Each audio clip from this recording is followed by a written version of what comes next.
Jesus, I would say no doubt lived as a person, but to the extent of what he did, I'm not sure. If he comes walking into where I work, shows me the signs of the stigmata and tells me he's the Son of God, I might start believing. I don't believe in God, first of all. Maybe because I grew up in like an age of science. I have a lot of different thoughts and theories on Jesus, but I don't think coming back from the dead is really possible.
I just thought the idea of an all-powerful, all-loving creator of the universe was just an absurd idea on the surface of it. It wasn't even worth my time to check out. As far as Jesus was concerned, I thought that if he existed, and I wasn't sure whether or not he ever did, he was probably a nice guy, he was probably an excellent teacher, but he certainly wasn't the Messiah, and he certainly wasn't the Son of God.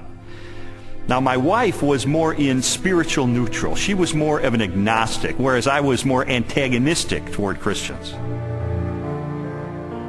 I just didn't know where all the pieces fit together. I didn't know who Jesus was or how he fit into the picture. Lee was antagonistic towards God. I was simply confused. There really was no room for God in my relationship with Leslie when we were dating and when we got married, but you know what? We were happy. We didn't have any problem with that. When I first started going to church, Lee responded very negatively. He basically told me that this is not what he had signed up for, that when we had gotten married, he had life planned in a way that did not involve church. My biggest fear with Leslie was that she was going to turn into some religious prude or something, and I thought nothing good can possibly come out of this. But even though I had all these negative ideas of things that were going to happen, in the ensuing months I began to see positive changes in her character and in her values and the way she related to me and the children. And it was winsome and it was attractive. And so when she invited me to go to church with her on January the 20th of 1980, I thought, you know what, I'm going to go. Get her out of this cult, that she's gotten involved in.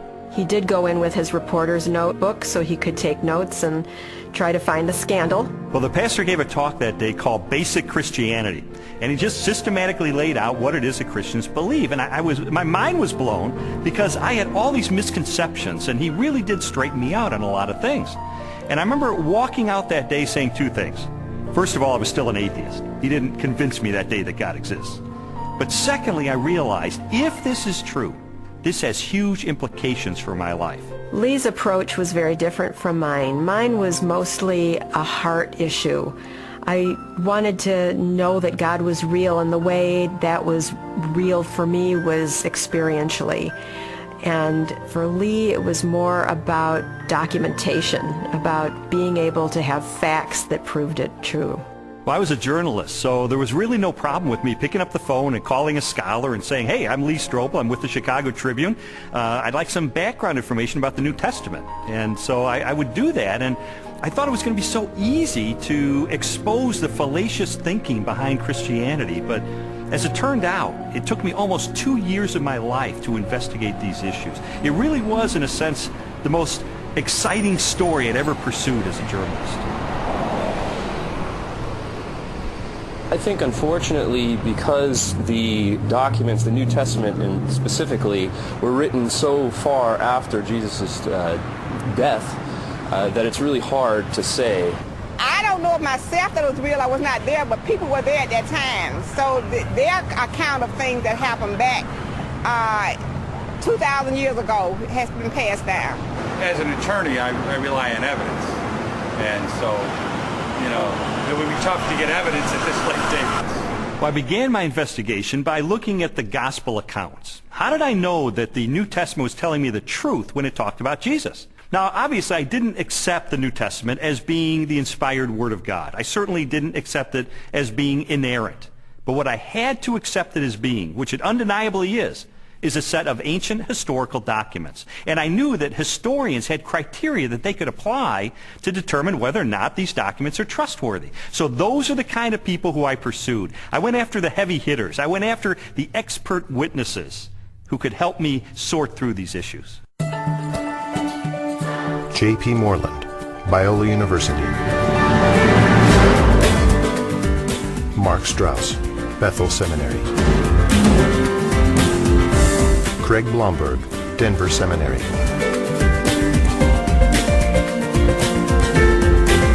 Craig Evans, Acadia Divinity College. N.T. Wright, Bishop of Durham, United Kingdom. Over the last 250 years, it's been common coin in Western culture that, oh, you can't believe what's said in the Gospels. You know, it's even made into musicals. The things that you're liable to read in the Bible, they ain't necessarily so. And that skepticism has wormed its way into much modern culture and indeed into many Christian circles, many church circles, where they'll say, well, Matthew probably made this bit up, or Luke just added this bit on the end of the parable, or whatever it is. I and others have spent some of the best years of our lives researching what was actually going on in Palestine in the first third of the first century AD, and trying to get inside the minds of first century Jews, first century Romans, different Jewish parties and movements, etc., etc. And the more that I have tried to do that, the more I've found that what you find in Matthew, Mark, Luke and John comes up in 3 dimensions and says, my goodness, this actually belongs. It makes sense. It fits. It gives us very vivid portraits of who these people were and what they were doing. The New Testament Gospels are biographies of Jesus. While the authors do not identify themselves in the text, from very early in the Christian era, the Gospels have been attributed to Matthew, a disciple or follower of Jesus; Mark, a colleague of Peter, also a disciple; Luke, a historian and confidant of the Apostle Paul; and John, a disciple of Jesus. Both Matthew and John were among the 12, Jesus' closest followers, and constant companions throughout his ministry. They would have personally observed most of the events they described in their Gospels. Mark and Luke were also contemporaries of Jesus and wrote their biographies based upon information provided by many eyewitnesses.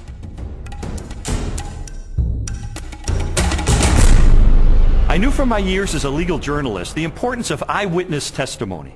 In fact, the first question that anybody asks is, how many eyeballs are there? How many eyewitnesses do you actually have? And I needed to determine whether or not contemporary scholars have ascertained whether or not the Gospels are rooted in eyewitness testimony. It's become evident to scholars of the first century that the Gospels were actually attempts to write biographies of Jesus. Now, not in the modern sense, because the Gospels are not particularly interested in his early years. But when it comes to Jesus' adult life and his activities, these are biographies. They're very clearly attempts by eyewitnesses to describe exactly what Jesus said and did, and the consensus of New Testament scholarship has moved in that direction. Many have undertaken to draw up an account of the things that have been fulfilled among us, just as they were handed down to us by those who from the first were eyewitnesses and servants of the Word. Luke chapter 1, verses 1 and 2. Luke's Gospel begins with a prologue. It's actually one of the finest Greek sections in the whole New Testament. Luke was clearly a literary artist. But in that prologue, he points out that he has carefully investigated the material that he presents in the Gospels, that he's checked with eyewitness accounts, those who are actually present. If you read that prologue and you see this is the work of a historian, this was someone who has done his research.